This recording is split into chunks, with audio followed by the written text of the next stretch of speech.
இனத்தின் ஒற்றை நம்பிக்கை, தமிழ் பேரினத்தின் இருளகற்ற வந்த பேரொளி, எங்கள் தாய்ப்புலி செந்தமிழன் சீமான் உங்களோடு.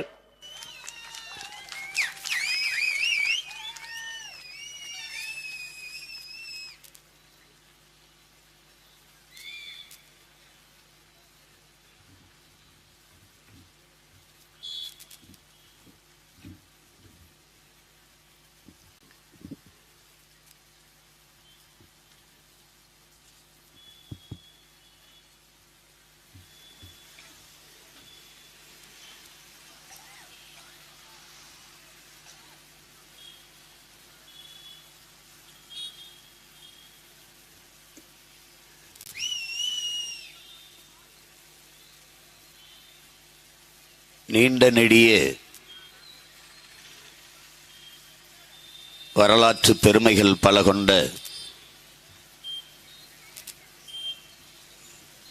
தமிழர் என்கிற தேசிய இனத்தின் மக்கள்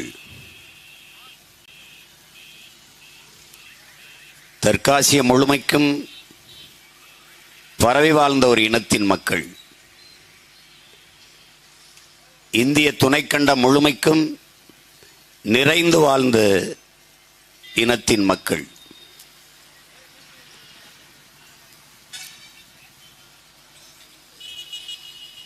உணர்வை இழந்து, உரிமைகளை இழந்து,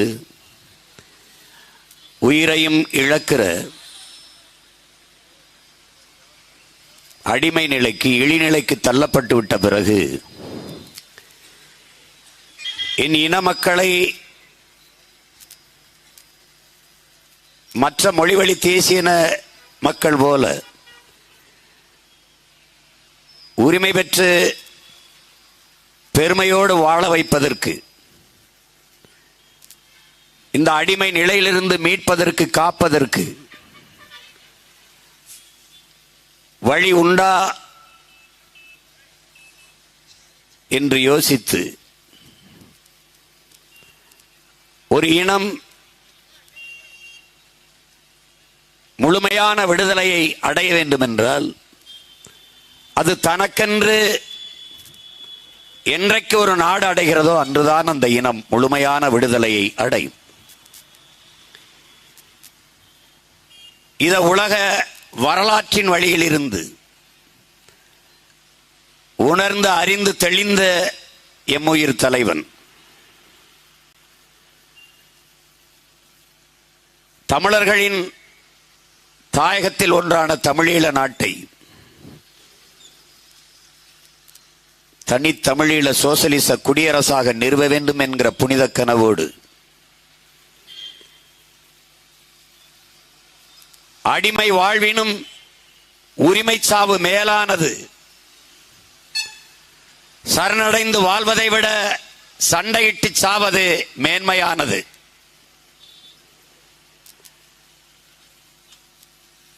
என்ற முன்னவர்கள் பகுத்து வகுத்து தந்த பாதையிலே பயணித்து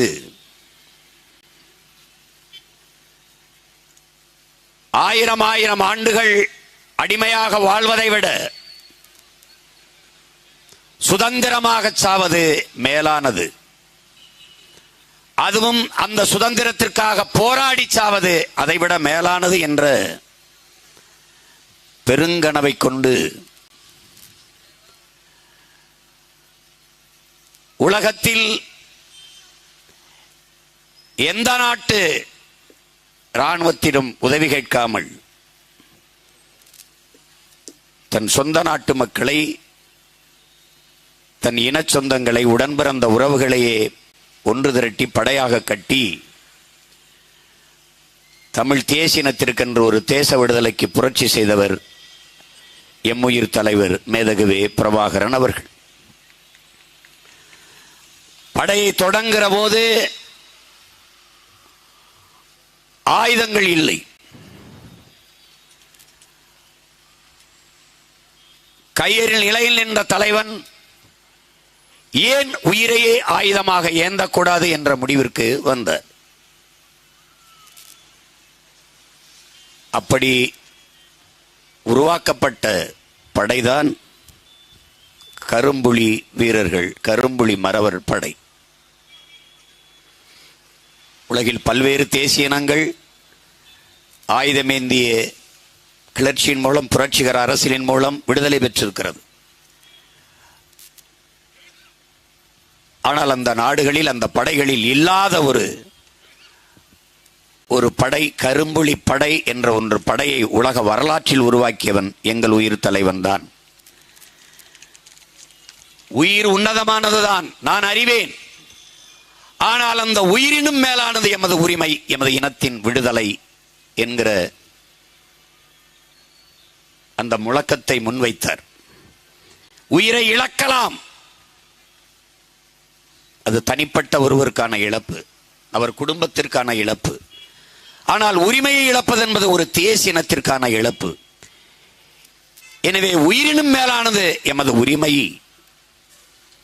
அந்த உரிமைக்காக உயிரை கொடுத்த மாவீரர்கள் தான் நம்முடைய கரும்புலி மறவர்கள். தலைவர் சொல்லுகிற போது எமது விடுதலை போராட்ட வரலாற்றிலே எமக்கு ஏற்பட்ட பெரும் தடைகளை நீக்குகிறவர்களாக, தடை நீக்குகளாக எமது கரும்புலிகள் இருந்தார்கள். 5000 சிங்கள படை வீரனுக்கு ஒரே ஒரு விடுதலை புலி மறவன், கரும்புலி மறவன் ஒருவன் சமமாக இருப்பான். ஒரே ஒருவன் தான். சான்று நம்முடைய அக்கால் அங்கையர் கண்ணியவர்கள். ஒரு மகள் இலங்கை கடற்படை கட்டமைப்பை தளர்த்து விட்டாள். ஒரே ஒரு மகள், ஒரே ஒரு மகள், என் உயிர் அக்கா தனு அவர்கள் உலக வல்லாதிக்க நாடுகளை நெஞ்சடைக்க வைத்து விட்டார். இன்று வரை அதே அச்சத்தில் தடை தடை தடை என்று 35 ஆண்டுகளாக விடுதலை புலிகளுக்கு தடைபட்டுக் கொண்டிருக்கிறார்கள் என்றால் அந்த ஒரு அடி மரண அடிதான்.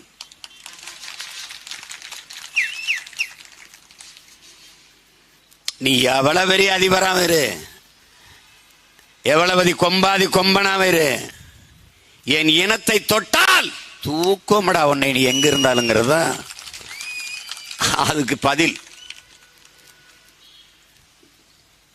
உங்களுக்கு கோபமே வராதா? தலைவர்கிட்ட கேட்கப்பட்ட கேள்வி. என் இனத்தை தொட்டு பாருங்க, என்னுடைய கோபத்தை அப்ப பாப்பீங்க அப்படின்னு. அந்த கோபத்தின் விளைச்சல் தான் நான், நீ, நாம் எல்லாரும்.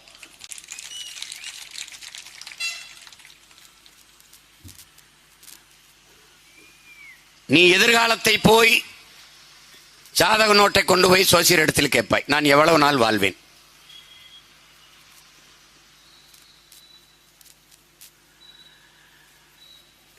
கிளிச்சோசிய வரைக்கும் கேட்டுரும். நம்ம எவ்வளவு நாள் வாழ்வ, கை ரேகை, கையில ரேகை இருக்கிறது, கையை நல்லா மடக்கிறதுக்குன்னு கூட அடிப்படை இல்லாது.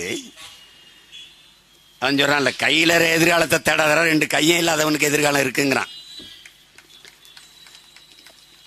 கையில் போய் இந்த ரேகையை காட்டி என் எதிர்காலத்தை கணிச்சு சொல்லு, எவ்வளவு காலம் வாழுவேன். வாழ்நாளை தெரிந்து கொள்ள ஆர்வம், எப்ப சாவேன்னு தெரிஞ்சுக்கிறதுக்கு. ஆனால் எப்போது சாவோம், என் மரணம் எந்த மாதத்தில், எந்த நாளில், எந்த நேரத்தில் என்று தெரிந்து கொண்டு உலக வரலாற்றில் வாழ்ந்த மறவர்கள் நம்முடைய கரும்புலி மறவர்கள் என்பதை தெரிஞ்சுக்கணும். இந்த தேதியில், இந்த மாதத்தில், இந்த நேரத்தில் சாக போகிறேன் என்று எனக்கு தெரியும். ஆனால் யாரிடத்திலும் சொல்ல மாட்டான். மரணத்தை ரசித்து ருசித்து தேச விடுதலைக்காக வாழ்ந்த மறவர்களின் கூட்டத்தில் நாம் வந்திருக்கோம்ங்கிறத புரிஞ்சு வச்சுக்க. தலைவர்கிட்ட சொல்லிட்டு போய் அம்மா அப்பா உறவுகளை பார்த்து கடைசியா வந்து திருப்பி தலைவரோட உணவு உண்டு படம் எடுத்துக்கொண்டு செல்வார்கள். தலைவனுக்காக உயிரை கொடுப்பதில் அவ்வளவு ஆர்வமாக இருந்தார்கள். என் தலைவனுக்கு அவன் தம்பி, நான் உங்களிடத்தில் கேட்பது, உயிரை யாரும் தர வேண்டாம், நாங்கள் தமிழர்கள் என்ற உணர்வை மட்டும் கொடுத்து என்னோடு நில்லுங்கள். அந்த படையை வீழ்த்த ஆள் இருந்தது. இந்த படையை வீழ்த்த உலகத்தில் எந்த கொம்பனாலும் முடியாது. ஏன்? என் அண்ணனிடத்தில் ஆயுதம் இருந்தது, அது பயங்கரவாதம், தீவிரவாதம் என்று சொன்னார்கள். நாங்கள் அறிவாயுதம் ஏந்தி களத்தில் இருக்கிறோம், எந்த கொம்பனாலும் எங்களை செரிக்க முடியாது, வீழ்த்த முடியாது. காரணம் இது தேசிய விடுதலைக்கான மக்கள் ஜனநாயக புரட்சி, மக்களின் புரட்சி. இது என் கனவல்ல. என் முன்னவர்கள் கையெழுத்தது எங்க தாத்தா கலியபெருமாள், என் அண்ணன் தமிழரசன் அவர்கள் இருந்திருந்தால் இந்த வேலை எனக்கில்லை.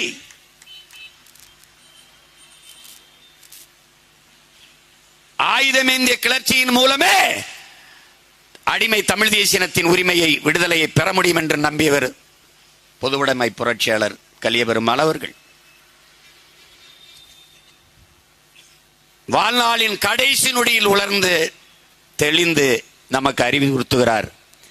என் இடத்திலே கடைசி காலத்தில் அழைத்து இங்கே வா, இந்த புத்தகத்தை படி என்று கொடுத்தார். சிவப்பு துண்டு போர்த்தி கொண்டு ஒரு நாற்காலியில் காலை தூக்கி மேலே வைத்துக்கொண்டு தெய்வ திருமகன் தாத்தா முத்துராமலிங்க தேவர் திருமண மண்டபத்திலே உட்கார்ந்திருந்தார். ஒரு விழா, அதில் நான் பங்கேற்றேன். அந்த கூட்டத்தில் நான் அப்ப ரொம்ப சிறுவன். இங்க வா படி. அவருக்கு தெரிஞ்சிருக்கு இவன்கிட்ட கொடுக்கணும்ட்டு. அது நீங்க 500 பக்கம் 500 பக்கம் 600 பக்கம்லாம் இல்ல, வெறும் 50 பக்கம். அதான் அவருடைய வாழ்க்கை வரலாறு. அது கடைசி பக்கம். மக்களை அணிதிரட்டி அரசியல் படுத்தாமல் நீ புரட்சியை முன்னெடுக்க முடியாது. இதுதான் இப்ப நான் செஞ்சுக்கிட்டு இருக்கிறது. அதுதான் என் மக்களை அணிதிரட்டி அரசியல் படுத்திக் கொண்டிருக்கிறேன். என்னிலும் இளைய என் தம்பிகளை நான் புரட்சியை முன்னெடுக்க வேண்டியதில்லை, அவர்களே எடுப்பார்கள். தமிழ் சமூகத்தின் ஓர்மைதான் தமிழ் தேசியத்தின் விடுதலையை பெற்றுத்தர முடியும் உறுதியாக நம்பினார் அண்ணன் பொன்பரப்பி தமிழரசன் அவர்கள். ஒரு கெடுவாய்ப்பாக எந்த மக்களுக்காக போராட துணிந்தானோ அந்த மக்களாலே தாக்கப்பட்டான் என்பது வரலாற்றில் பெரும் துயரம். அவர்கள், என் முன்னவர்கள் பல 100 ஆண்டுகளாக விட்டு வைத்த பணியை நாங்கள் செய்கிறோம். கடைசியாக எங்க தலைவர் அவர் கையளித்த பணி. அந்த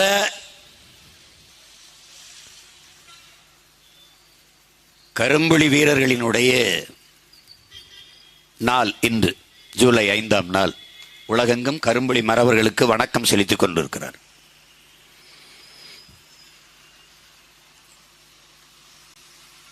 தமிழ் தேசிய விடுதலைக்காக, தாயக விடுதலைக்காக உயிரையே ஆயுதமாக்கி களத்திலே பாய்ந்த அந்த வீர மறவர்களுக்கு நானும் நாம் தமிழர் கட்சியும் தன்னுடைய புரட்சிகரமான வீர வணக்கத்தை செலுத்துவதில் பெருமை அடைகிறது. நீங்கள் விட்டு சென்ற கனவை வழி வழியே வருகிற உங்கள் பிள்ளைகள், வீர மான தமிழ் பிள்ளைகள் வென்று முடிப்போம் என்கிற உறுதியை இந்நாளில் ஏற்கிறோம். என் உயிருக்கினிய உறவுகளே, உடன் பிறந்தார்களே, உங்கள் அனைவருக்கும் என்னுடைய அன்பும் வணக்கமும்.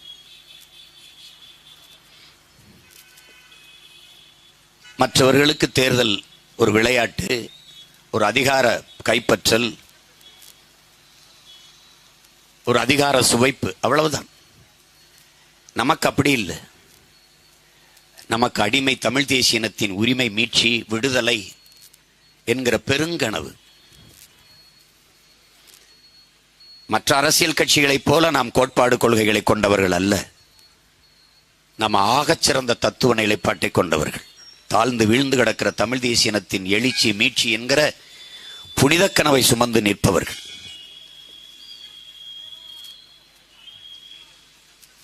இங்கே வாக்கு சேகரிக்கும் போது பிரச்சனை, தகராறு, கல்லெடுத்தெறிந்தார்கள். என்னுடைய தாய், என் அன்பு அம்மா மகேஸ்வரி அவர்கள் ஓட்டு கேட்டுக்கும்போது பெரிய செங்கலை தூக்கி வீசுறான்ப்பா அப்படின்னு. எடுத்து பத்திரமா வைக்க வேண்டியதானம்மா, அந்த கற்களை வச்சுதான் அவங்களுக்கு நம்ம சமாதி கட்டணும் என்று சொன்னேன் நான். ஒரு கோட்பாடுதான் என் உடன் பிறந்தவர்களே, என்னினும் இல்லை என் தங்கைகளே, தம்பிகளே, என்னை நேசித்து நிற்கிற பேரன்பு மிக்க பெற்றோர்களே, ஒரு கோட்பாடுதான். உலகில் பல்வேறு அறிஞர்கள் கற்பித்ததையும் சொல்கிறேன். என் உயிர் தலைவன் எனக்கு சொன்னதையும் உங்களுக்கு சொல்கிறேன். பிறகு நானும் என் கருத்தையும் உங்களுக்கு கற்பிக்கிறேன். புரட்சியாளர் லெனின், உன்னை விமர்சிப்பனுக்கு நீ நிரூபிக்க போராடாதே, உன்னை நம்பி நிற்கிறவனுக்கு உண்மையாக இருக்க போராடுங்கிறான். ஹிட்லர் சொல்றான். விமர்சனம் கூட ஒருவித பாராட்டுத்தான்.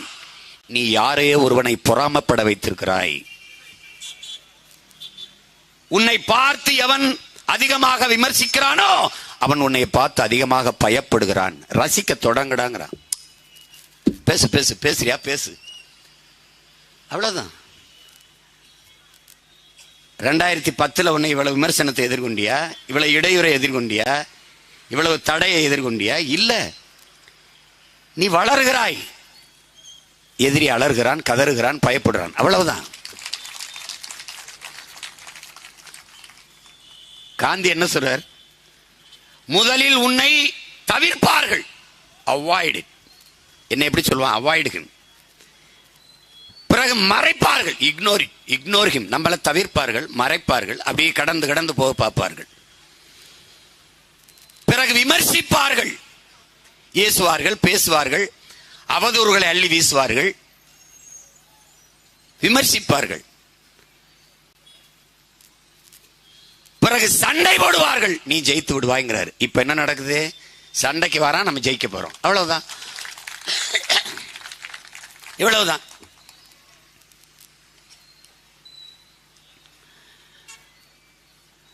உலகம் முழுமைக்கும் மாபெரும் மேதைகள், அறிஞர்கள் எல்லாம் பார்க்காத அவமானங்களை நம்ம பார்க்கிறோம். சொல்லு, ஒன்னும் கிடையாது. தலைவர் என்ன சொல்றாரு? நான் அவர்கிட்ட 15 வருஷத்துக்கு முன்னாடி அப்படி பேசும்போது இந்த முதிர்ச்சி, இந்த நிதானம், இந்த இதெல்லாம் இல்லை, ஒரு ஆர்வம் தானே. அப்போ வந்து அவங்க சரியில்லை, இவங்க சரியில்லை, அவங்கெல்லாம் அப்படி பேசுறாங்கன்னா நம்ம இவ்வளவு போராட்டத்தை, இவ்வளவு போராடிக்கிட்டு இருக்கோம், ஆனால் இவங்க இவ்வளவு விமர்சிக்கிறாங்க. அவர் ஒரே வார்த்தை, விமர்சனங்கிறது வெறும் சொற்கள் தானப்பா, நம்மளை காயப்படுத்தும் கற்கள் இல்லையே, இவ்வளவுதான். வெறுங்கல்லை விட்டறிந்தால் தடுப்போம், வைரக்கல்லை விட்டறிந்தால் எடுப்போம். நல்ல விமர்சனமா இருந்தால் ஏற்போம், இல்லைன்னா தவிர்ப்போம், அவ்வளவுதான். அது மாதிரிதான் நான் அம்மாட்ட சொன்னேன். அதுல ஒருத்தன் சொல்றான், உன் மீது வீசப்படுகிற கற்களை, விமர்சன கற்களை, அவதூறு கற்களை, எவன் தன் மீது வீசப்படுகிற கற்களை எடுத்து எடுத்து எடுத்து தனக்கான கோட்டையை கட்டிக் கொள்கிறானோ அவன் தான்டா வீரன், அவன் தான் வெற்றியாளன்கிறான். எரியட்டும், கற்களை எரியட்டும். கற்களை எறிவதை விட்டு விட்டு நீங்கள் கட்டுக்கட்டா வைத்திருக்கிற பணக்கட்டை 2 வீசினீர்கள் என்றால் எங்களுக்கு மிகவும் பயனுள்ளதாக இருக்கும் பெருமக்களே.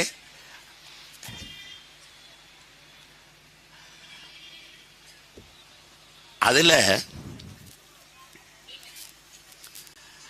அண்ணன் உங்களுக்கு சொல்ல விரும்புவது மிக எளிதானது. வேர்க்காமல் விளையாட முடியாது, விமர்சனம் இல்லாத வளர முடியாது. இதை நீங்க உள்வாங்கிக்கணும். 2வது, விமர்சனத்தை தாங்க முடியாதவன் விரும்பியதை அடைய முடியாது. அவதூறுகளையும் அவமானங்களையும் தாங்கிக் கொள்ள முடியாதவன் அற்ப வெற்றியை கூட தொட முடியாது. நான் உனக்கு ஒரு சீன ஞானி, சென் துறவி, அவனுக்கு கோவமே வராது. இவனை எப்படியாவது கோவப்படுத்திடணும்னு ஒருத்தன் வந்து என்ன பேச்சுன்னு இல்லை, தெரிச்சண்ட அளவுக்கு பேசுறான். நீ அவனாடா இவனாடா, நீ அயோக்கிய பய, உனக்கு என்ன பேசுனா, நீ மானம் இருக்கா, ரோசம் இருக்கா, சூடு இருக்கா, சொரணை இருக்கா. எப்படி நம்ம என்ன பேசினாலும் திமுக காரங்களுக்கு வரலையோ அது மாதிரி அந்த செந்துறவிக்கு வரல. அவன் பாட்டுக்கு உட்கார்ந்துருக்கான்.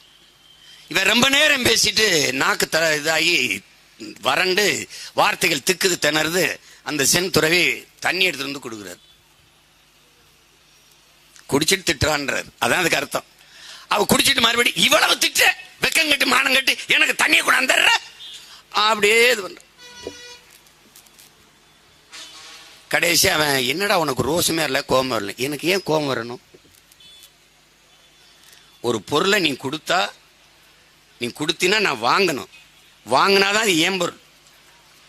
நீ பேசினதை எதையுமே நான் வாங்கலையே, நீ உன்னையே தான் இவ்வளவு நேரம் திட்டிக்கிட்டு இருந்த. அதுக்கப்புறம் அவன் அவமானத்துல தலை குனிஞ்சு திரும்பி போனான். வீரத்துறவி விவேகானந்தர் கற்பித்ததை நினைவில் வைத்துக் கொள்ளுங்கள் என் உடன் பிறந்தார்களே. ஒருவன் உன்னை புகழும் போது காதை பொத்திக்கொள், உன்னை இகழும் போது உன் வாயை பொத்திக்கொள். புகழ்ந்தானா காதுக்குள்ள விடாத, கொம்பு முளைச்சிரும். அப்புறம் எவனையும் மதிக்க தோணாது. நீ எல்லாம் எப்படா அந்த கட்சிக்கு? நான் யார் தெரியுமா? நான் மேடையில் ஏறினா எவ்வளவு கைதட்டு வந்தேன், என் பேச்சுக்கு எவ்வளவு லைக் இருக்கு தெரியுமா? நிறைய லைக் இருந்தவனா இப்போ எங்கே இருக்கான்னு தெரியல. புரியுதுன்னு நினைக்கிறேன். அவர் சொல்றதுதான், உன்னை இகழும் போது வாயை பொத்துக்க, இல்லைன்னா என்ன பண்ணுவ? அசிங்கசியமா நீ பேசி, அவனுக்கு நீ பேசி உன்னுடைய தரத்தை கெடுத்து நீனும் கவலைப்பட்டு நிற்ப. பேசாத. இதுதான் இந்த கோட்பாட்டை உள்வாங்கிக்கணும் என் பிள்ளைகள். மிக பண்பாட்டோடு மிகுந்த நாகரிகத்தோடு நாம் தமிழர் கட்சி பிள்ளைகள் அவ்வளவு கண்ணியமாக நடந்து கொள்வார்கள் என்று நாம் நிரூபிக்கணும், வாழ்ந்து காட்டணும். அப்பதான் வருங்கால தலைமுறை நம்மளை போற்றும் கொண்டாடும். தலைவரை எதிர்த்து போரிட்ட சிங்களப்படை இராணுவ வீரர்கள் கூட, தளபதிகள் கூட புகழ்கிறார்கள் என்றால் அவரை போல ஒரு வீரம் இல்லை, அவனைப் போல ஒரு ஒழுக்கமான தலைவன் இல்லை என்று சொல்கிறார் என்றால் காரணம் தான்.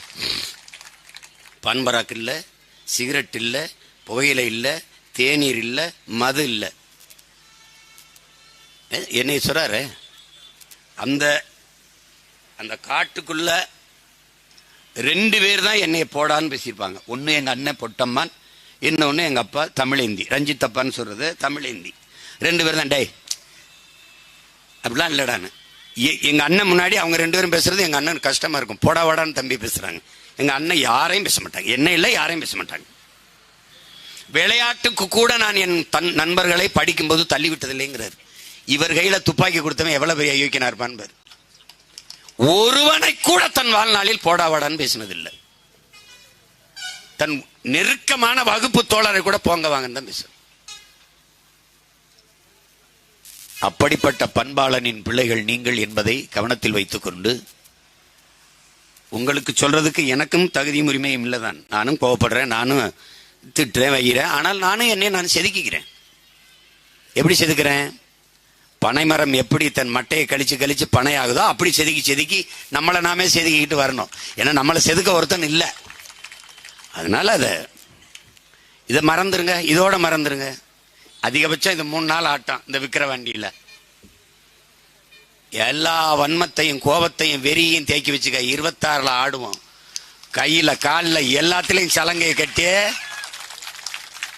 வானுக்கும் பூமிக்கும் தெரிக்க விட்டு ஆடுவோம். ஒன்னும் கவலைப்படாத. படையை பெருக்கு, தடையை நொறுக்கு, இனத்தின் விடுதலையே இறுதி இலக்கு. ஒருவர் 10ஆவோம், 10 100ஆவோம், பகைவர் நடுங்கும் படையாவோம். இது இதய சுவற்றில் எழுதி வைக்க வேண்டிய கோட்பாடு.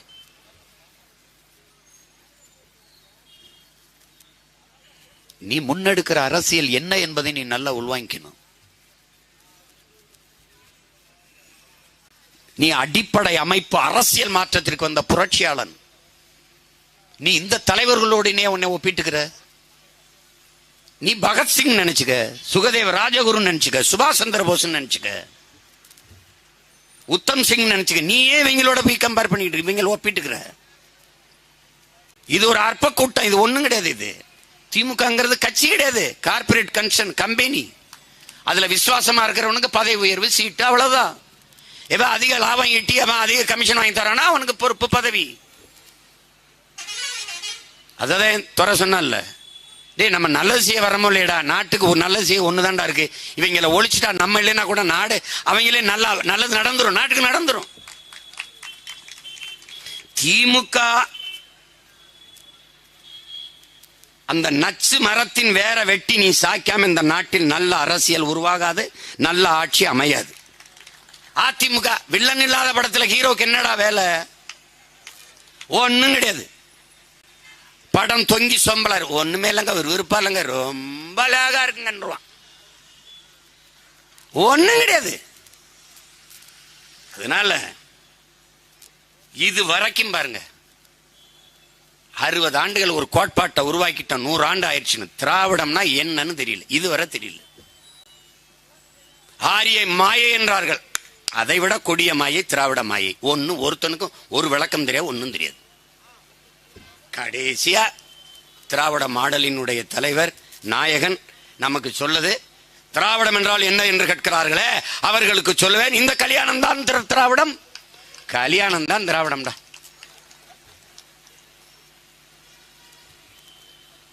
அப்படிலாம் நீங்க எல்லாம் கல்யாணம் பண்ணிருக்கீங்க. நீங்க எல்லாரும் திராவிடர்கள் தான், நானும் ஒரு திராவிடன் தான். இவங்க கோட்பாட்டிலேயே என்ன செய்யறது?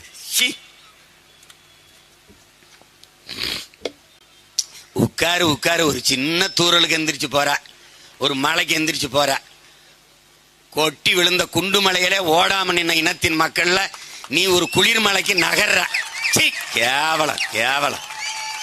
டே, நனைஞ்சா நெல்லு முதைக்கி எள்ளு முதைக்கி வெங்காயம் முளைக்கி, நீ ஒன்னும் முளைக்க மாட்டா. உட்காரு உட்காரு, சும்மா தான் பேச்சுக்காது. புல்லு கூட முளைக்கி, நீ எங்க முளைக்க போற? நனைடா, மலைய ரசிடா. அப்புறம் வெறுத்து போய் கொடையை பிடிக்கிறது, சன்னலை சாத்துறது, இது பண்றது அது பண்றது. அப்புறம் மழையே இல்லப்பா, மழையே பெய்யலப்பா, மழை சோறுகிறது, முளைப்பாரி போடுறது. எங்க எல்லாம் மலைச்சோறு திங்கிறது. நாங்க எப்படி சோறு அப்படி உருட்டி உருட்டி அப்படியே சாப்பிடுறதுக்கு, அப்படியே சாமியை கும்பிட்டு சாப்பிடுறது. தொண்டைக்குள்ள போய் விற்கும் போது மாதிரி எங்களுக்கு தண்ணி அப்படி சாமி வந்து மனசிறங்கி மழை பெஞ்சு தண்ணி கொடுத்துருமா, அதெல்லாம் பண்றது. ஆனா மழை பெஞ்சா கொடையை பிடிச்சிருது, தண்ணி நனைடா, ஒன்னாக போறதுல. உட்காரு உட்காரு பேசம்.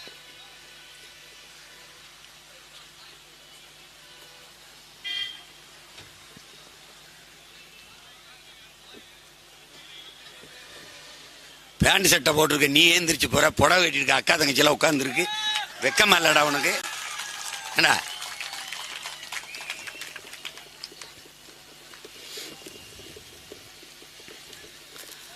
அறிவிற்சிறந்த பெருமக்களே, என்னுயிர் தம்பி தங்கைகளே, நாம் ஒரு அடிப்படை அமைப்பு அரசியல் மாற்றத்திற்கு வந்த புரட்சியாளர்கள். இந்த மண்ணிலே ஒரு மகத்தான புரட்சியாளன் பகத்சிங் ஒரு கோட்பாட்டை முன்வைக்கிறான். பாலுக்கலாத குழந்தை, கல்விக்கு ஏங்காத மாணவன், வேலைக்கலையாத இளைஞன், இதுதான் என் கனவு இந்தியா என்கிறான். அவன் முன்வைத்த முழக்கம் அடிமை இந்தியாவில். ஆனால் விடுதலை பெற்ற 76 ஆண்டுகளில் இன்னும் அந்த முழக்கத்திற்கான அறிவார்ந்த தமிழ் சமூக தம்பி தங்கைகள் சிந்திக்கணும். எந்த மாறுதலும் வரல. இன்னும் பாலு கழுகிற குழந்தை, கல்விக்கு என்கிற மாணவன், வேலைக்கு அலைகிற இளைஞர்கள் பல கோடி கணக்கில் தெருவில் இருக்கிறார்கள். நாட்டில முதலாக 2014 பிரதமராக பொறுப்பேற்க வருகிற போது ஐயா மோடி அவர்கள், நான் வந்தால் 2 கோடி இளைஞர்களுக்கு வேலை வாய்ப்பு என்றார்.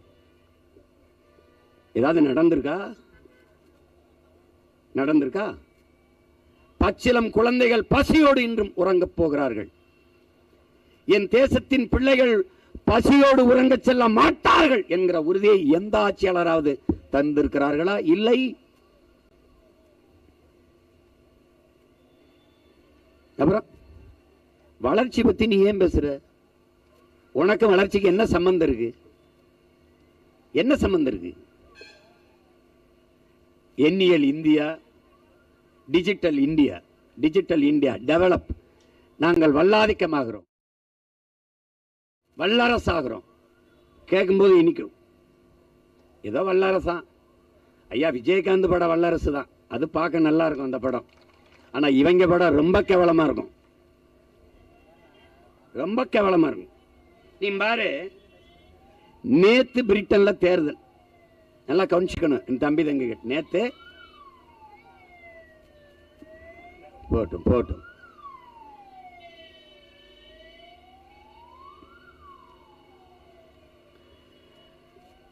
பிரிட்டன்ல தேர்தல் இதுவரை இல்லை. மற்ற நாட்டில் கனடால மற்ற நாடுகளே நமக்கு வாய்ப்பு கொடுத்துருக்காங்க, ஆனால் இங்கே இல்லை. 3 பேருக்கு தமிழ் பிள்ளைகளுக்கு நிற்க வாய்ப்பு. அதுல தங்கச்சி கிருஷ்ணி ஸ்ரீகரன், தங்கச்சி உமா குமரன், தமிழ்நாட்டை சேர்ந்த தம்பி ஜாகிர் ஹுசேன், இவங்கெல்லாம் போட்டியிட்டார்கள் இங்கிலாந்தினுடைய பிரிட்டனின் பாராளுமன்றத்தில். நான் 3 பேரும் வென்று விடுவார்கள் என்று நினைச்சேன். குறிப்பா 2 தங்கச்சிகளுமாவது வென்றணும்னு ரொம்ப ஆர்வமா இருந்தேன், ரொம்ப விரும்பி இருந்தேன். அதுல தங்கச்சி உமா குமரன் மட்டும் வென்றிருக்கிறான். அந்த கிருஷ்ணி ஸ்ரீகரன் வென்றிருக்கணும். அவன் நின்ற இடத்துல கடுமையான போட்டி நிலவி கடைசி நேரத்தில் வெற்றியை நழுவ விட்டுட்டு வாய்ப்பை இழந்துட்டாங்க. அந்த தங்கைக்கு தம்பிக்கு நான் சொல்லுவேன், வெல்வது மட்டுமே வெற்றி இல்லை. இங்கே நான் ஒரே ஒரு கோட்பாட்டை நீ உள்வாங்கிக்கணும் என் பிள்ளைகள். வெற்றியும் தோல்வியும் சமமாக கருதுவன் தான் சரியான வீரன். அதை நீங்க கவனத்தில் வச்சுக்கணும். இந்த களத்தில் தேர்தலில் நிற்பது, போட்டி போடுவதே மாபெரும் வெற்றி தான். ஒரு பின்புலமும் இல்லாமல் அரசியல் செய்ய நம்ம வந்ததே அதுவே வரலாற்றில் பெரும் புரட்சி தான், மாற்றம் தான், வெற்றி தான், வெற்றி தான். இவர்களால் தனித்து நிற்க முடியாது, அதிலே தோத்து விட்டார்கள். பிறகு காசு இல்லாமல் பணம் இல்லாமல் தேர்தலை எதிர்கொள்ள முடியாது, அதிலே தோற்று விட்டார்கள். நாம் தனித்து நிற்போம், ₹1 காசு இல்லாமல் மக்களோடு களத்திலே நிற்போம். அதில் நமக்கிடையாளர்கள் இந்திய பெருநிலத்திலே நாம் மட்டும்தான். அப்ப நாம தான் வெற்றியாளர்கள், நாம தான் வெற்றியாளர்கள். இதெல்லாம் விட 8 விழுக்காடு 16 ஆகும், 16 36 ஆகும், 36 42 ஆகும், நாடு நமதாகும். அதில் நடக்கதான் போகுது. தம்பி இங்க பாரு, ஒரு நாள் திடல்ல நாம மட்டும் தனியா ஓடிக்கிட்டு இருக்க போறோம், ஒரு பய பக்கத்தில் வர மாட்டான். எங்க ஐயா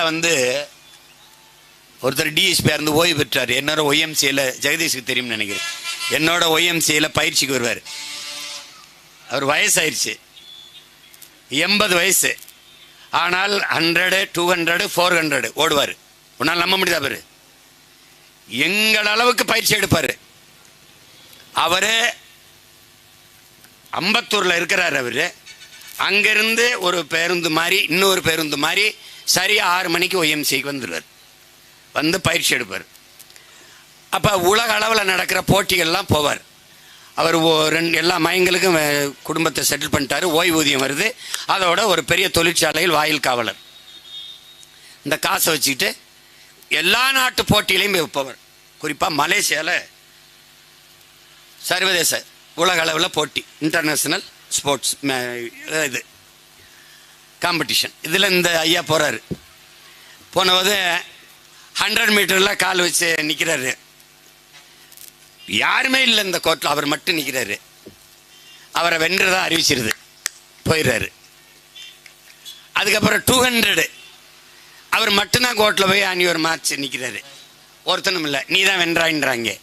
400 ஒருத்தனுமே வரல. 80 வயசுல எவங்க ஓடுவேன்? 3 பதக்கத்தையும் போட்டு மறுநாள் ஒய்எம்சிக்கு வர்றாரு.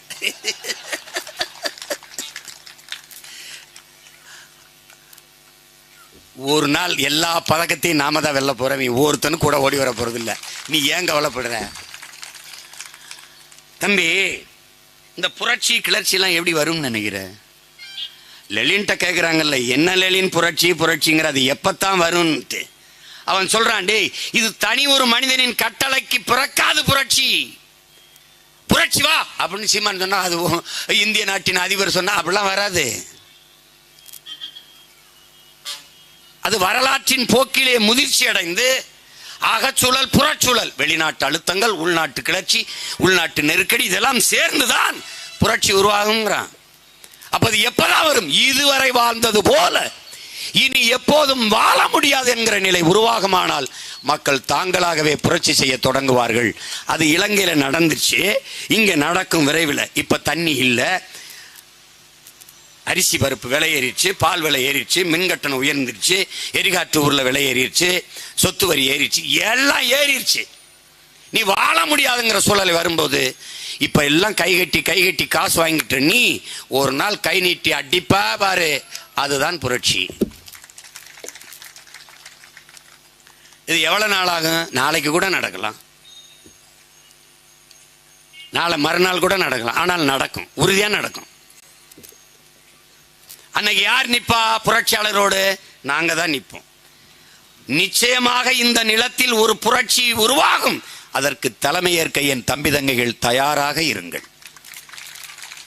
இவர்கள் சார்ட்டர்ட் ஃபிளைட் வைத்திருப்பார்கள், ஹெலிகாப்டர் வைத்திருப்பார்கள், எல்லா நாடுகளிலும் தீவு வைத்திருப்பார்கள், எல்லா நாட்டு வங்கி கணக்கிலும் பணம் வைத்திருப்பார்கள். உடனே பறந்து போய் எங்க இருக்கிறான்னு தெரியாது ஒளிந்து கொள்வார்கள். இதுதான் ராஜபக்சே கோத்தபாயக்கு நடந்தது, இங்கே இருக்கிற அதிபர்களுக்கு நடக்கும். நடக்கும். இங்கிலாந்தில் தேர்தல், தங்கச்சியில் வென்றிருக்கார்கள். அவர்களுக்கு என் தங்கச்சி உமா குமரனுக்கு என்னுடைய வாழ்த்துக்கள். தோல்வியடைந்த தங்கைக்கும் தம்பிக்கும் என்னுடைய வாழ்த்துக்கள். கிருஷ்ணி ஸ்ரீதரனுக்கும் தம்பி ஜாகிருஷனுக்கும் என்னுடைய வாழ்த்துக்கள். இம்முறை தோற்றால் என்ன, அடுத்த முறை வென்று விடுவோம், அவ்வளவுதானே. உலகெங்கும் நம்மளை திரும்பி பார்க்குது. 3 தமிழ் பிள்ளைகள் போட்டியிட்டார்கள் பிரிட்டனில்ங்கிறது ஒரு வரலாற்று பெரும் மாறுதல் தானே. ஏன் இதை சொல்றேன்னா, நீ பெரிய வளர்ச்சி அடைந்த நாடு, டிஜிட்டல்லாம் பேசினியே. 4ஆம் தேதி காலையில் தேர்தல் வாக்குப்பதிவு, மாலையில் முடியுது. உடனே எண்ணி பாரு, இரவோட இரவா எண்ணி இவர்தான் இங்கிலாந்தின் பிரிட்டனின் பிரதமர்னு அறிவிச்சிட்ட. அப்படி கெய்ர் ஸ்டார்மர் தான் பிரதமர் என்று அறிவிச்சுட்டான். நீ தேர்தல் வச்ச, ஒரே நாடு ஒரே தேர்தல், அது அப்புறம் புடுங்கு. நீ இப்ப புடுங்கினத பாரு, ஒரே நாடு ஒரே தேர்தல். சரி, மேற்கு வங்கத்தில் 7 கட்டம், பீகார்ல 7 கட்டம், அசாம்ல 14 தொகுதி தான், அதுக்கு 3 கட்டம், எங்களுக்கு புதுச்சேரி உட்பட்ட 40 தொகுதிக்கு ஒரே கட்டம் தேர்தல். 44 நாள் டிஜிட்டல் இந்தியாவில் பெட்டி ஒரு பள்ளிக்கூடத்தில் தூங்குதுங்க. அது டிஜிட்டல் எண்ணியல், இவிஎம் எந்திரம், வாக்கு எந்திரம், தட்டுனா கட கட கட கடன்னு எண்ணி சொல்லிடும். அதுக்கு 44 நாள். ஒரு இடைத்தேர்தல் விக்கிரவாண்டியில ஒரு இடைத்தேர்தல் 234 ஒரு தொகுதியில 10ஆம் தேதி வாக்குப்பதிவு. எண்ணியல் இந்தியா 10ஆம் தேதி வாக்குப்பதிவு முடிந்த உடனேயே தட்டி உடனே கடகடன்னு சொல்லிடலாம், இவன் தான் எம்எல்ஏ, இவன் தான் சட்டமன்ற உறுப்பினர் விக்கிரவாண்டிக்கு சொல்லிடலாம். ஆனால் 2 நாள் பெட்டியை ஒரு இடத்துல பூட்டி வச்சு பூஜை பண்ணி தேங்காய் உடைச்சு சாம்பிராணி வச்சு அதுக்கப்புறம் 13ஆம் தேதி தான் எண்ணுவாங்க. அதுவரை நீங்க எங்க வர, புடுங்க போறியா, புள்ள இருக்க போறியா, எங்க வர? நீ எதுக்கு வெக்கம் இல்லாம எண்ணியல் இந்தியா டிஜிட்டல் டெவலப்லாம் பேசுற? அவ்வளவு பெரிய நாட்டுக்கு சரச்சரன்னு எண்ணி வேக வேகமா எண்ணி ஒரே நாள்ல தேர்தல் முடிவை அறிவிச்சுட்டு போயிட்டான். வாக்குச்சீட்டு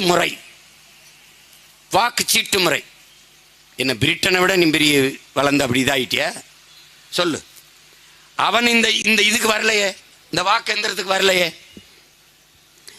உனக்கு இந்த இவிஎம் எந்திரத்தை தயாரிச்சு கொடுக்கிற micro electronic சிப்புங்கிற Japan, Indian electronic corporation 2 பேரும் சேர்ந்து தான் கொலாபரேஷன்ல தயாரிக்கிறான். அதை தயாரிக்கிறவன் ஜப்பான். அவனே வாக்குச்சீட்டு முறையில் தான் இருக்கான். அவன் தயாரிச்சு ஒந்தலையில் கட்டிட்டு அவன் வாக்குச்சீட்டில் ஓட்டு போட்டுக்கிட்டு இருக்கான். நீ வர மாட்டேங்கிறியே. ஒரு சின்ன ஊர் விற்கிற வண்டி 10ஆம் தேதி ஓட்டு, 10ஆம் தேதி என்ன, சரி 11 என்ன, எதோ ரொம்ப நாள் பசியோட இருந்து உறங்காம தூங்காம இருந்தா ஒரு நாள் தூங்கிட்டு வந்து என்ன, அதுக்கு 2 நாள் 13ஆம் தேதி ஏன் என்ற? ஐயோ, இதை ஒழிக்கணும்டா, இதை மாத்தணும். உலகத்துல 2 நாடு தாண்ட அந்த பெட்டியை வச்சுட்டு அழுகுது. ஒன்னு நைஜீரியா, இன்னொன்னு இந்தியா. வேற எந்த நாட்டில் இருக்கு சொல்லு? இதை இதுக்குள்ள ஹேக் செய்திட முடியும்னு நம்ம சொல்லும் போது நம்ப மாட்டேன்ட்டான். அந்த முகநூலின் உரிமையாளர் இருக்கிறார் எலன் மாஸ்க், அவர் சொன்ன உடனே அது அப்படி சொல்லிட்டாரு இப்படி சொல்லிட்டாருங்கிறான். நீ தாமஸ் ஆல்வா எடிசனே சொன்னாலும் இவன் நம்ப மாட்டான். எப்படி எங்க மக்கள் இறைதூதர் இயேசுபிரான் திமுகவுக்கு போடாதீன்னு சொன்னாலும் கிறிஸ்தவ மக்கள் நீங்க இயேசுவே இல்லை, நீங்க இறைதூதரே இல்லைன்னு சொல்லுவாங்களே ஒழிய, ஸல்லல்லாஹு அலைஹி வஸல்லம் நபிகள் தயவு செய்து திமுகவுக்கு போடாதீங்கனாலும் நீங்க நபிகளே இல்லை, நீங்க இறைதூதரே இல்லை என்று சொல்லுவாங்களே ஒழிய, இப்ப கூட போய் கேள, இந்த இடைத்தேர்தல் ஆத்தாடி மோடி வந்துட்டாருமா, அம்மா வந்துட்டாரு.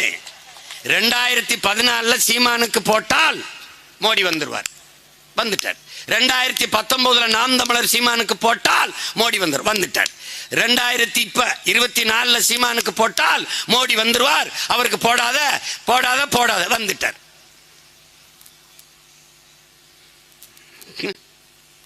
தம்பி, குழந்தைக்கு பாட்டு பாடி சோறு ஊட்டுவது, கதை சொல்லி சோறு ஊட்டுவது, குயிலை காட்டி மயிலை காட்டி சோறு ஊட்டுவது, நிலவை காட்டி சோறு ஊட்டுவது, இந்த 15 வருஷமா இந்த திமுக காரன் மோடி பூச்சாண்டியை காட்டி சோறு விட்டுக்கிட்டு இருக்கான். பூச்சாண்டி குடிச்சு கொடுத்துருவா, ஏய் பூச்சாண்டி பிடிச்சி கொடுத்துருவேன்.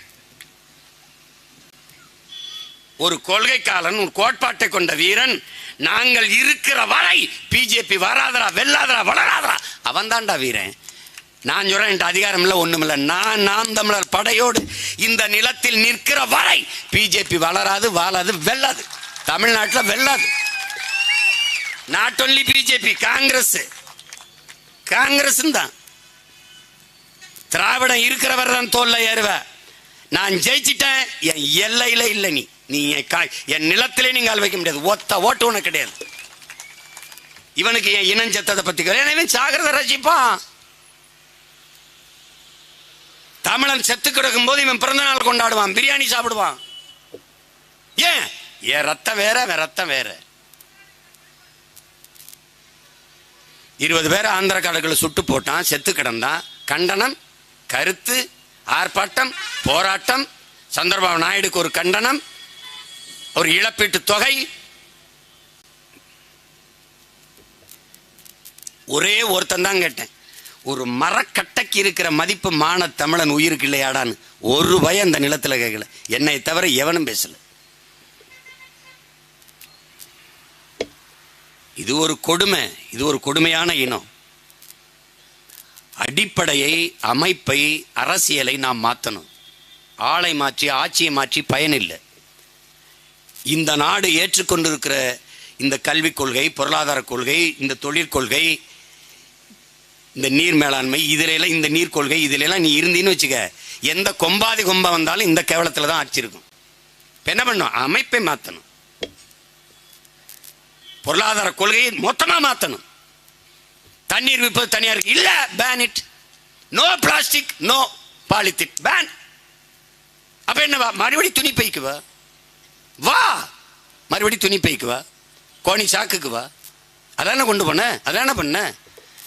நாங்க சின்ன பிள்ளையா இருக்கும்போது எங்க அப்பா ரத்தம் வாங்க போவாங்க, கறி வாங்க போவாங்க, குடல் வாங்க போவாங்க. எங்க அம்மாட்ட தூக்கிச்சிட்டு தான் எடுத்துட்டு போவாங்க. அதுல கறியை கொண்டு வருவாங்க. அங்கே வாழலையில கட்டி கொண்டு வருவாங்க.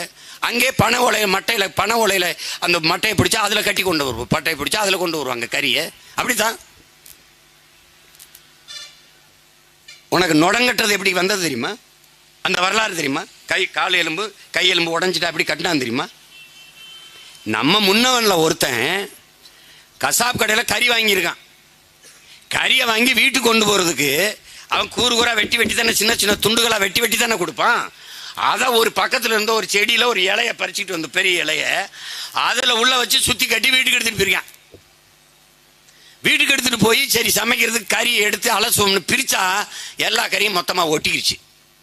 என்னடா வெட்டி துண்டு துண்டா வச்சான், ஒட்டிக்கிருச்சான்னா இந்த இலையில ஏதோ இருக்குன்னு யோசிச்சான் பாரு. அவன் தாண்டா பெரிய டாக்டர், MBBS, MS, MD. அவன் தாண்டா ஓடி போய் அந்த செடியை பார்த்து பிடிச்சிட்டான். அதுல இருந்து வந்த மரபு தாண்டா அந்த நோடத்து கட்டுறது. காஃபி எப்படி கண்டுபிடிச்சா? அந்த மாதிரி ஐயா இறையன் எழுதியிருக்காரு, 10,000 மைல் பயணத்துல படி. ஆடு மச்சிக்கிட்டு இருக்கான் காட்டுல ஒருத்தன். ஆடு என்ன பண்ணுது? இவன் உட்கார்ந்தானே இருப்பான், ஆடை காட்டுக்குள்ள விட்டு அந்த செடிகளை மேய்ஞ்சிக்கிட்டு இருக்கு.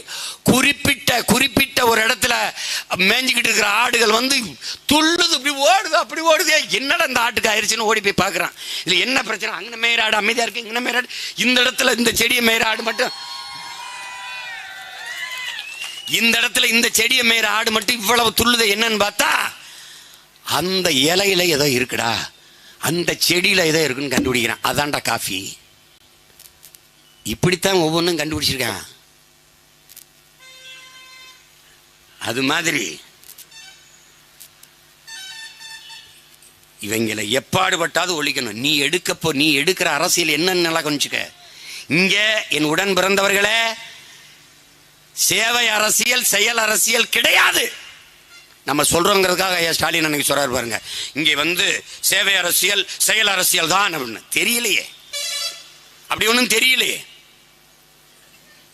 நீதிமன்றம் கேட்குது, எந்த அடிப்படையில் சாராயம் குடிச்சு, கள்ளச்சாராயம் குடிச்சு இறந்தவங்களுக்கு 10 லட்சம் கொடுத்தீங்க அப்படின்னு. மதிப்புக்குரிய நீதியரசருக்கு தெரியல. ஐயா, தமிழ்நாட்டில் எந்த வியாபாரமும் லாபகரமா இல்லையா, இந்த ஒரு வியாபாரம் தாயா நல்லா போயிட்டு இருக்கு, அதனால தாங்கய்யா அதை 10 லட்சம் கொடுத்தோம்யா. ஏன்னா அப்படி கொடுத்தாதாங்க அடுத்து குடிக்கிறவன் கூடுவான், செத்தாலும் குடும்பத்துக்கு 10 லட்சம் இருக்குன்னா கொஞ்சம் கூட்டமா வருவாங்கய்யா, அதுல அந்த வியாபாரம் நட்டப்பட்டுறக்கூடாது இல்லைங்கய்யா அப்படின்னு. இவங்களை புதைக்கும் போது மறந்துடாத, நம்மகிட்ட சாராயத்தை நம்ம ஒழிச்சிருந்தாலும் கள்ளச்சாராயம் காய்ச்சி 1 லிட்டர் ஊத்திட்டான் புதைக்கிறோம். இவங்கள நம்ம வந்தாத ஒழிச்சிருவோம். ஆனாலும் டேய் தயவு செய்து ஒரு பானை காய்ச்சா, ஊத்துறா ஊத்தி மூடுறா. சை கர்மம் முடிச்சு.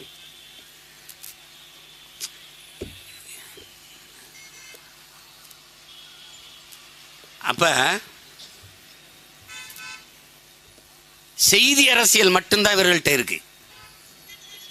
இப்ப பாருங்க, ஒரு சேவை செயல் அரசியல் இருந்திருந்தால் மக்களை கூட்டிக் கொண்டு ஒரு இடத்துல குவிக்க வேண்டிய தேவை இருக்கா?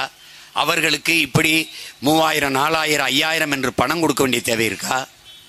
சிறந்த சேவை இருந்தால் அந்த தலைவனை போற்றி மக்கள் அவர்களுக்கே வாக்கு செலுத்துவார்கள். இங்கே காசு கொடுக்காமல் வென்றவர்கள் இல்லையா? இருக்கிறார்கள். மதுரையிலே போட்டியிட்ட ஐயா பிடிஆர் பழனிவேல்ராஜனுடைய மகன், நம்ம அன்பு சகோதரர் பிடிஆர் தியாகராஜன் அவர்கள் ₹1 வாக்குக்கு காசு கொடுக்காமல் வென்றார். காரணம், அவர்கள் அப்பா காலத்திலிருந்து அவர்கள் அந்த மக்களுக்கு செய்த சேவை, வேலை, இவர் படித்தவர், நல்லா நிர்வாகம் செய்வார் என்ற மக்களுக்கு இருந்த நம்பிக்கை, ₹1 காசு வாங்காம வேலை செஞ்சார். அதே மாதிரி காங்கிரஸ் கட்சியிலே திருச்சியிலே போட்டியிட்ட எங்களுடைய மதிப்பிற்குரிய மாமா திருநாவுக்கரசு அவர்கள் ₹1 காசு கொடுக்கல, 4,50,000 வாக்கு வித்தியாசத்தில் ஜெயித்தார்கள். குப்பைகளுக்கு இடையிலே இந்த மாணிக்கங்கள் கிடைக்கும் போது வெறும் மாணிக்கங்கள் ஜொலிக்காதா, மின்னாதா, வெல்லாதா? என்னது? அப்ப நம்ம என்ன செய்யணும்? சேவை அரசியலுக்கு வரணும், செயல் அரசியலுக்கு வரணும். இங்கே என்ன இருக்குது? கட்சி அரசியல், தேர்தல் அரசியல், இதான் நடக்குது. கட்சி அரசியல் என்ன செய்யும்? ஒரு மாவட்ட செயலாளர் இவ்வளவு கொடுக்கணும், ஒரு ஒன்றிய செயலாளர் இவ்வளவு கொடுக்கணும், ஒரு மந்திரி இவ்வளவு கொடுக்கணும். அப்படின்னா என்ன பண்ணும்? அங்கங்க கல்குவாரி போட்டுக்கிறது, மண்ணள்ளி வித்துக்கிறது, எல்லாம் வேணாலும் செஞ்சுக்க, கள்ளச்சாராயம் காய்ச்சிக்க, எது பண்ணாலும் பண்ணிக்க, இல்லீகலா எந்த பிசினஸ் எது வேணாலும் பண்ணிக்க, எனக்கு கப்பம் கட்டிரு கட்சி. இதுல பல ஆயிரம் கோடி, 509 கோடி ஐயா மார்டின் திமுக கொடுத்துக்க.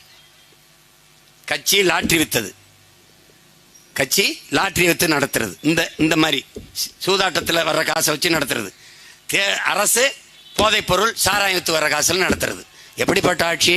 இதுக்கு பேர் திராவிட மாடல். திராவிட மாடல். ஒரு நாள் தப்பித்தவறி இவர்களுக்கு சிலை வைக்க வேண்டிய நிலைமை நமக்கு வந்ததுன்னா, திராவிட மாடல்களின் நாயகர்கள் அலிபாபாவும் 40 திருடர் மாதிரி திருடர்கள் முன்னேற்ற கழகத்தின் தலைவர்கள் இவங்க தான்.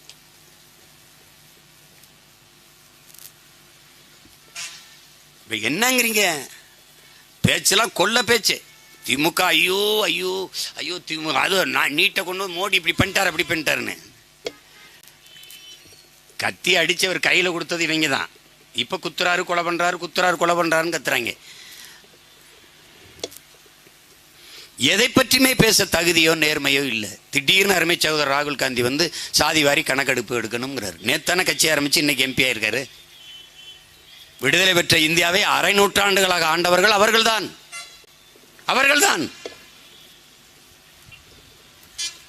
எப்படி இருக்கு? வகுப்பாரி பெண்ணிய உரிமையை பற்றி பேசுகிறார்கள், பெண்களுக்கு இடஒதுக்கீடு. இவர்கள் கட்சியில் எத்தனை பெண்கள் பாராளுமன்ற உறுப்பினர்கள்? இவர்கள் ஆட்சியில் இருக்கும்போது எத்தனை பெண் அமைச்சர்கள்? திராவிட முன்னேற்ற கழகம் பெண்ணிய உரிமை, எத்தனை பெண் அமைச்சர்கள், எத்தனை பெண் பாராளுமன்ற உறுப்பினர்கள்? இவர்களுக்கும் பெரியாருக்கும் சம்பந்தம் என்ன இருக்கிறது? என்ன சம்பந்தம் இருக்கிறது? சாராயத்தை இவர்களை வைத்துக் கொண்டு எப்படி ஒழிப்பாய்? எப்படி ஒழிப்பாய்? எப்படி ஒழிப்பாய்? தம்பி, மதம் ஒரு அபினுங்கிறான் மார்க்ஸ். கள்ளு சாராயம் குடித்தவன் கூட படுத்து எந்திரித்தால் தெளிந்து விடும் என்கிறார் பெரியார், ஐயா பெரியார். ஆனால் சாதி மத போரை ஏறினால் செத்தாலும் போகாது என்கிறார்.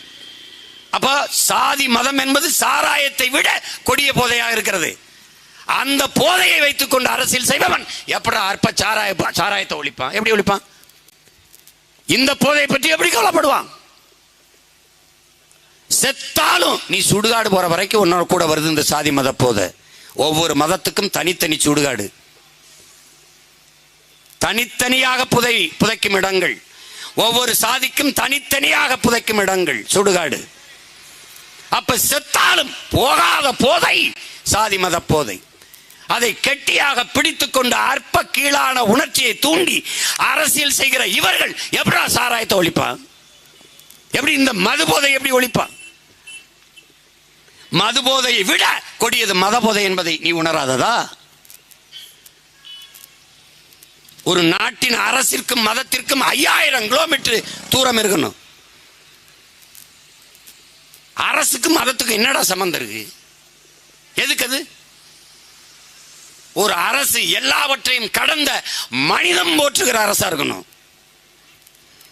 மதத்தையும் கடந்து மனிதம்தான் புனிதம் என்கிற போற்றுகிற ஒரு அரசு, ஒரு ஆட்சியாளன் இந்த நிலத்திற்கு தேவைப்படுது. அதுவும் அற்ப மனிதனுக்கு மட்டும்தான் இவர்கள் அரசியல் செய்வார்கள். என் உடன் பிறந்தவர்களே, என் அன்பு தம்பி தங்கைகளே, உனக்கு 5000, உனக்கு 10,000,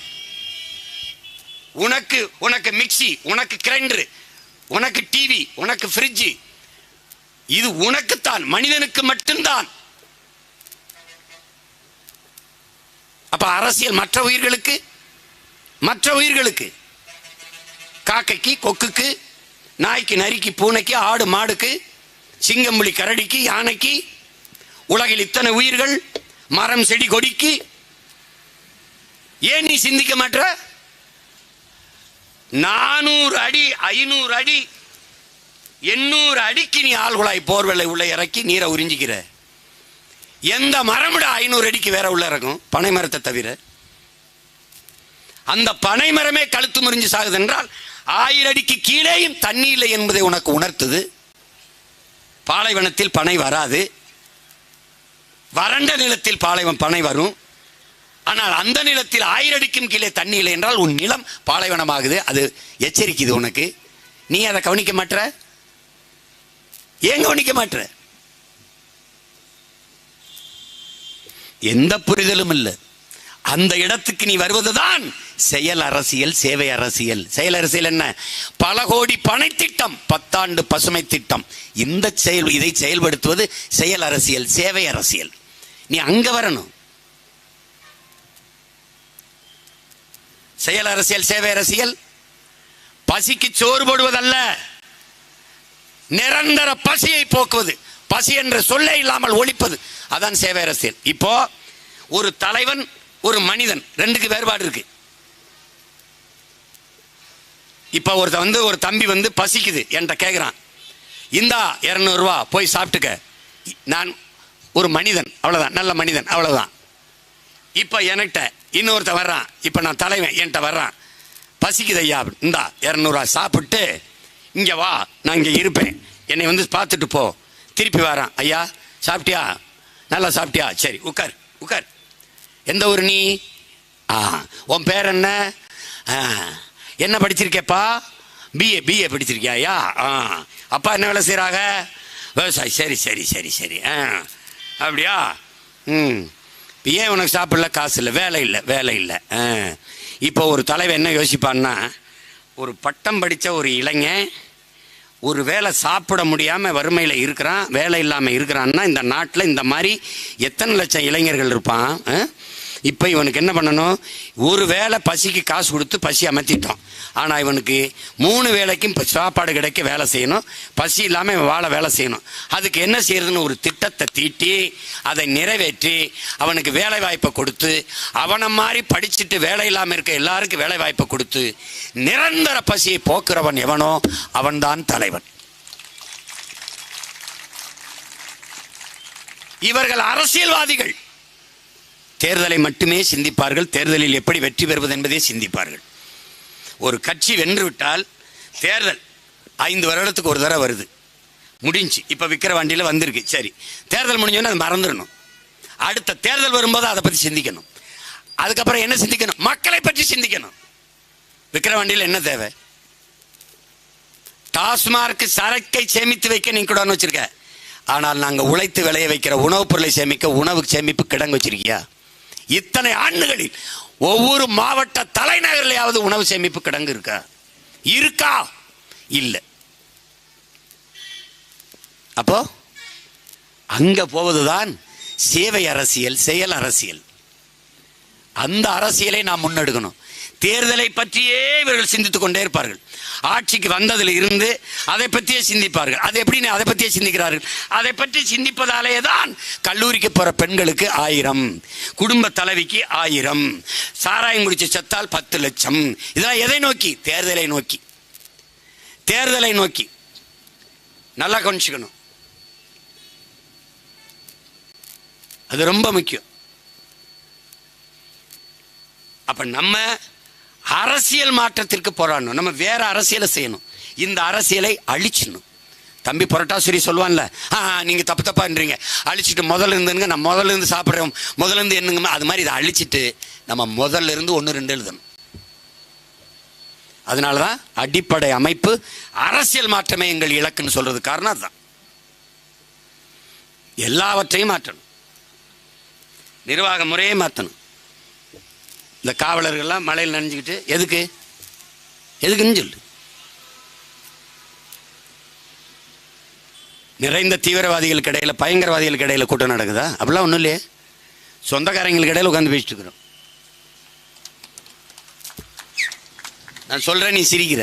6 மணி நேரம் தான் பெண் காவலருக்கு வேலை கொடுப்பேன். 8 மணி நேரம் தான் ஆண் காவலர்களுக்கு. பிள்ளைகளை நான் படிக்க வைப்பேன், அம்மா அப்பாவுக்கு நான் வைத்தியம் பார்ப்பேன். அவனுக்கு 10,000 ரூபா காவலர்களுக்கு சம்பளம் கொடுத்தா செலவழிக்க ஒன்றும் இருக்காது. எல்லாத்தையும் நான் பார்ப்பேன். விவசாயம் நானே செய்வேன். என்ன வேணுமோ எல்லாம் கிடைக்கும். என்ன படிக்க என் பிள்ளைகள் விரும்புதோ படிக்க வைப்பேன். வாரம் ஒரு முறை விடுமுறை. சனிக்கிழமை இந்த காவலர் எடுத்துட்டாரா, அவருக்கு அடுத்த வாரம் ஞாயிற்றுக்கிழமை சுழற்சி முறையில் விடுமுறை. நீ குற்றம் நடந்த பிறகு அதை போய் பார்த்து கைது பண்ணி சட்டத்துக்கு முன்னாடி நிறுத்தி தண்டனை பெற்று கொடுக்குற காவலர்கள், அந்த படை தான் இங்கே இருக்கு. பிரிவென்டிவ் ஃபோர்ஸ், குற்றம் நடப்பதற்கு முன்பே கண்டுணர்ந்து தடுக்கிறதுக்கான பிரிவென்டிவ் ஃபோர்ஸ், முன் தடுப்பு, குற்றம் நடக்கிறதுக்கு முன்பே தடுக்கிற காவல் படையை நான் எடுப்பேன். அவனுக்கு எந்த தகுதியும் கிடையாது. உடற்தகுதி, அப்படி பாடி பில்டிங்கு, படிச்சிருக்கியா, குள்ளமா இருக்கியா, ஒல்லியா, ஓமக்குச்சி நரசிம்மன் மாதிரி இருக்கிறவனுக்கும் போலீஸ் வேலை, குள்ளமணி மாதிரி இருக்கிறவனுக்கும் போலீஸ் வேலை. இந்த கூட்டத்தில் 4 பேர் உட்காந்துருப்பான். யாராவது பொம்பளை பிள்ளைய பிடிச்சின்னு வச்சுக்க, கிள்ளேன்னு வச்சுக்க, நீ வாங்கம்பா, நீங்கள் வாங்கங்க, வண்டி அங்கே தான் நிற்கும், வாங்க அப்படின்னு. அந்த வண்டிக்கிட்ட பண்ண போடா, அப்புறம் தான் தெரியுவேன் போலீஸுன்னு. நீ இந்த நிற்கிற தம்பியை பார்க்கும்போது ஒரு அட்டாக் கட்டிங் வெட்டி அப்படி இப்படி நிற்கிறான் பாரு. சீருடை இல்லாத காவலர்களை இறக்கிறோம் 10,000 பேரை. நீ எங்கேயும் தப்பிக்க முடியாது ராஜா. எல்லாரும் மாதிரியும் என் தங்கச்சியை சடை பின்னி பூ வச்சுக்கிட்டு அப்படியே நிற்கிங்க. அது பாட்டு கோயிலா, அங்கே ஒரு 10 பெண் போலீஸு, அங்கே ஆண் காவலர்கள். சீருடை இருந்தால் தானே ராஜா நீ கண்டுபிடிப்ப. ஆளு ஃபிட்டா அப்படி நெஞ்சில் அட்டாக்கிட்டா கொஞ்சம் 10 போலீஸ் மாதிரி இருக்கு, பார்த்து கவனம் அப்படின்னு கண்டே பிடிக்க முடியாது. நீ இப்போ நான் சொல்லிட்டேன்னு நினைக்கிறியா, அப்போ கூட நீ கண்டுபிடிக்க முடியாது. ஊட விட்டுருவேன். தேட்டர்னா 4-5 பேரை உட்கார விட்டுருவேன். ஒரு சேட்டை பண்ண முடியாது, தூக்கிடுவான். வண்டி உள்ள வச்சு கொன்னே வருவான் உன்னை. பாரு பார்ப்போம், பண்ணிடு. இவங்கள மாதிரியாடா குடிக்க போகும்போது காரில் போகலாம், குடிச்சிட்டு கார் ஓட்டி வரக்கூடாது. அப்போ என்ன பண்ணணும், அங்கே ஒரு ஆம்புலன்ஸை நிறுத்துறா, அங்கே ஒரு அரசு வண்டியை நிறுத்து. நீ தான் குடிகாரல் என்று சொல்லக்கூடாது, மதிப்பிரியர்களை காப்பாற்று. அவன் தான் நாட்டை காப்பாற்றிக்கிட்டு இருக்கான். ஒரு பையன் டாஸ்மார்க்னு ஒரு படம் எடுத்தான் தம்பி. அதில் ஒருத்தன் பேசுவான், மச்சான் குடிச்சா நாம தாண்டா தள்ளாடுறோம், குடிக்கலைன்னா நாடு தள்ளாடிடும்டா அப்படின்னா. அதுதான் இவருடைய அட்மினிஸ்ட்ரேஷன், நிர்வாகம்.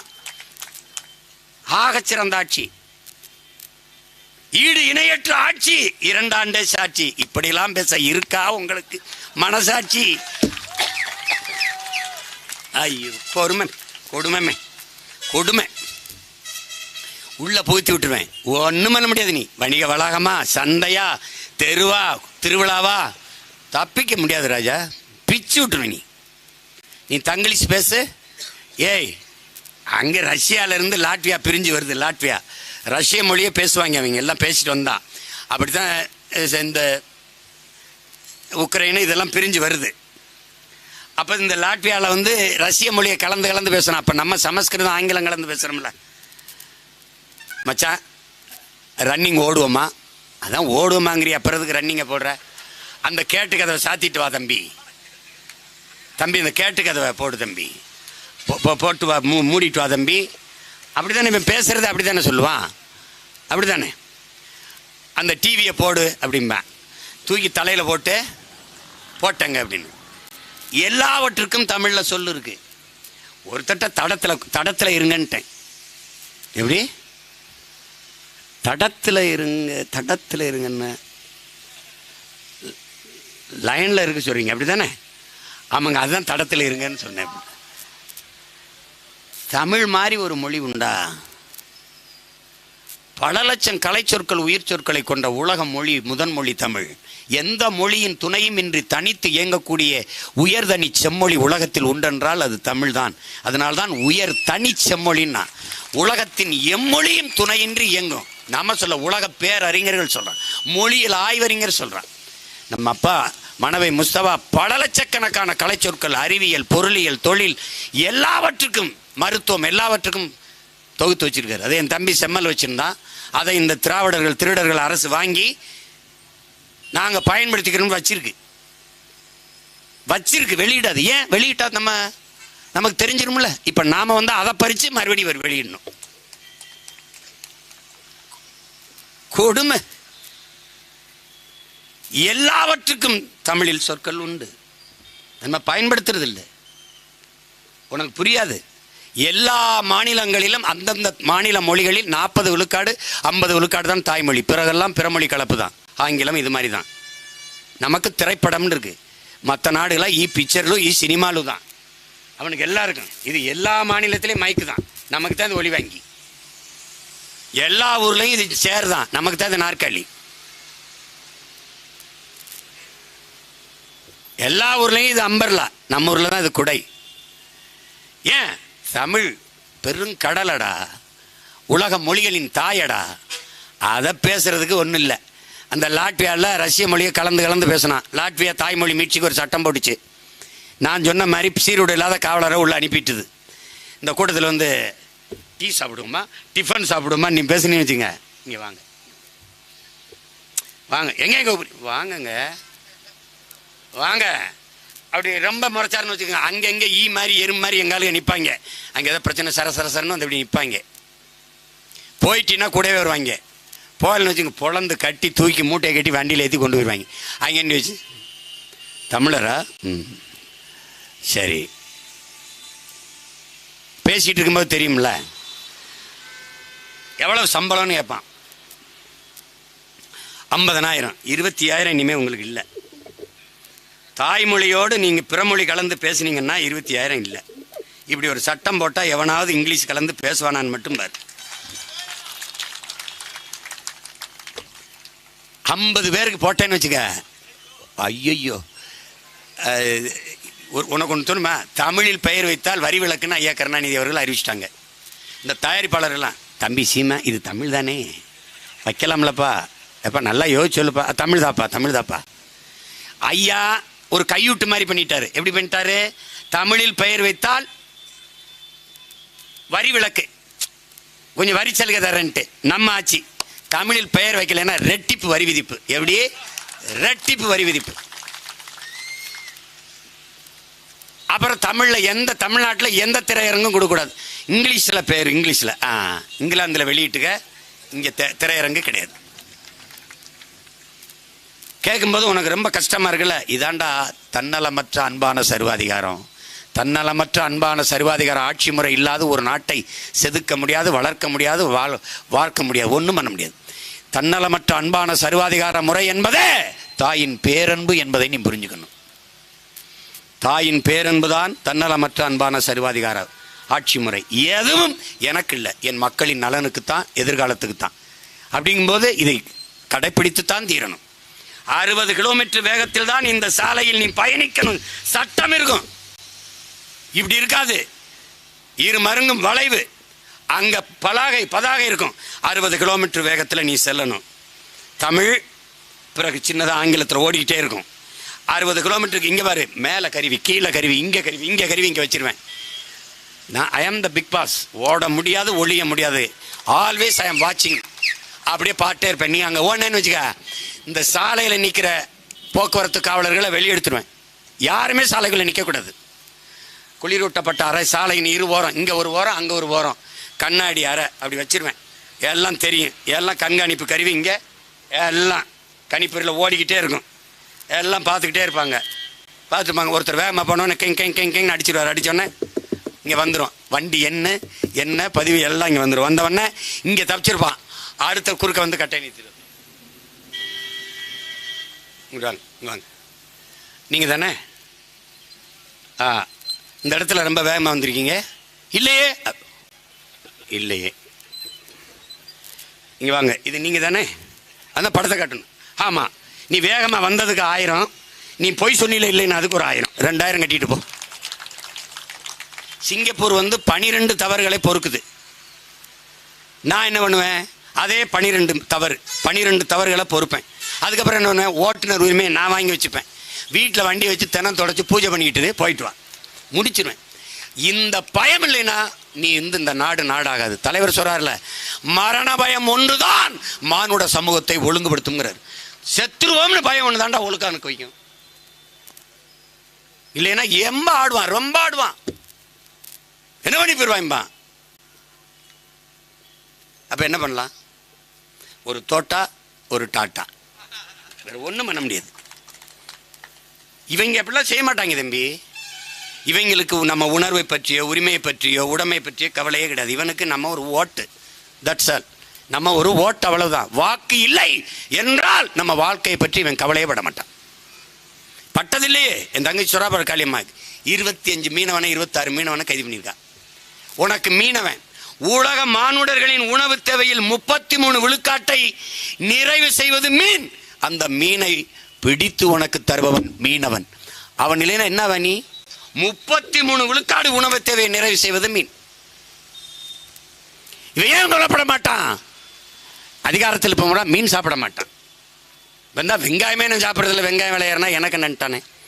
நான் கேட்டேன், நீ மாட்டுக்கறி கூட வந்து திங்கிறதுல நான் சாப்பிட்டா உனக்கு என்ன வலிக்குதுன்னு கேட்டேன். நீ அதையும் இது மாதிரி விட்டு போக வேண்டியதானே? நீ என்ன நினைக்கிற? விக்கிரவாண்டியில் இருக்க வேளாண்குடி மக்கள் அது மீனவன் பிரச்சனை. மீனவன் நினைக்கிற அது விவசாய பிரச்சனை. நீ நினைக்கிற அவன் தானி ஓட்டுறவன் பிரச்சனை. நீ நினைக்கிற அது மாணவன் பிரச்சனை. அவன் என்ன நினைக்கிறான்? அது மருத்துவர் பிரச்சனை. மருத்துவர் அது ஆசிரியர் பிரச்சனை. ஆசிரியர் போக்குவரத்து தொழிலாளர் பிரச்சனை. இது எல்லாம் அவரவர் பிரச்சனை. நாம் தமிழர் கட்சிக்கு இது எங்கள் பிரச்சனை, என் இனத்தின் பிரச்சனை. படையாட்சிக்கு அடி விழுந்தால் பறையருக்கு வலிக்காது, பறையருக்கு விழுந்தால் படையாட்சிக்கு வலிக்காது, தேவருக்கு விழுந்தால் தேவேந்தருக்கு வலிக்காது, கோணாருக்கு விழுந்தால் நாடாருக்கு வலிக்காது, நாடார் முதுகில் அடி விழுந்தால் உடையாருக்கு வலிக்காது, பிள்ளை முதுகில் அடி விழுந்தால் முதலிக்கு வலிக்காது. ஆனால் இந்துக்கு அடி விழுந்தால் இஸ்லாமியங்கிறது வலிக்காது, இஸ்லாமியங்கிறது இந்துக்கு வலிக்காது. இதில் யார் முதுகில் அடி விழுந்தாலும் தமிழ் தேசிய இன பிள்ளைகளுக்கு வலிக்கணும். அவன் தாண்டா இனமான உணர்வு கொண்ட தமிழ் பிள்ளை. அது இல்லைன்னா நீ வெல்வது கடினம். உனக்கு அரசியலும் இல்லை, அதிகாரம் இல்லை.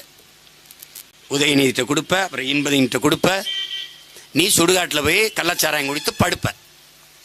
வேணா இன்னைக்கு 10 லட்சம், அவங்க அப்பா 10 லட்சம் கொடுத்தனால அவர் கொஞ்சம் விலை உயர்த்தி 20 கொடுக்கலாம், 20 கொடுக்கலாம். இந்த நிலையை மாற்றணும். அதுதான் நம்ம அரசியல் மாறுதல் சொல்றது. இதுதான் செய்தி அரசியல் இல்லாது செயல் அரசியல், சேவை அரசியலுக்கு போவதுதான் இங்கே. அதுதான் முக்கியம். அந்த அரசியலை கட்டமைக்கத்தான் உங்கள் பிள்ளைகள் இவ்வளவு பாடுபடுறோம். இவர்கள் இந்த நிலத்தில் இருக்கிற அரசியலுக்கு எங்களுக்கும் 5000 கிலோமீட்டர் வித்தியாசம் இருக்கு, தூரம் இருக்கு. இதுக்கு எல்லையிலே நாங்க வரல. நாங்க இவர்களை வீழ்த்த வரல, தோக்கடிக்க வரல. நாங்க வெல்ல வந்திருக்கோம். நாங்க வெல்லணும். நாங்கள் வெல்வது ஒன்றுதான் இந்த தமிழ் தேசிய மக்களுக்கான உரிமை பெற்றுக் கொடுக்கும், உடைமையை பெற்றுக் கொடுக்கும். பாரு, சொந்த பட்டா நிலத்துல வீடு கட்டியிருக்கான். அதை இடிக்க காவலர்களோட வந்ததுனால ஒரு இளைஞன் தீ குடிச்சு செத்து போயிட்டான். பாரு, இன்னைக்கு வலைவழியில் அதுதான். எதை பற்றியுமே கவலை கிடையாது இவர்களுக்கு. கவலைப்பட மாட்டார்கள். ஏன்? வாக்குக்கு காசு கொடுத்து வாக்கை பெற்றுவிட முடியும் என்கிற நிலை இருக்கிற வரை செயல் அரசியல், சேவை அரசியல் கேள்விக்குறிதான். என்ன காசு கொடுத்தாலும் வாங்கி கொண்டு அவர்கள் விரும்பியவர்களுக்குத்தான் வாக்கு செலுத்துவார்கள். காசை வாங்கினாலும் பிடிக்கவில்லை என்றால் தோக்கடிப்பார்கள் என்ற அச்சம் வரும்போதுதான் நல்ல அரசியல் பிறக்கும். நீ ஏன் ரொம்ப தூரம் போற? அருகில் இருக்கிற கேரளா தானே, இங்க இருந்து கொஞ்சம் தூரம் தானே, போய் பாரு. வாக்குக்கு காசு கொடுக்குற முறை இருக்கான்னு பாரு. இருக்கா? ஒரு பிளாஸ்டிக் தாள், ஒரு பாலித்தீன் பேப்பர், ஒரு பிளாஸ்டிக் குடம், ஒரு சீம கருவேல மரம் செடி காட்டு. ஒரு படம் எடுத்துட்டு வந்து என்கிட்ட காட்டு, நான் பேசுறதை நிறுத்திறேன், காட்டு. அவர்களால் அவர்கள் நிலத்தை பாதுகாக்க முடிகிறது.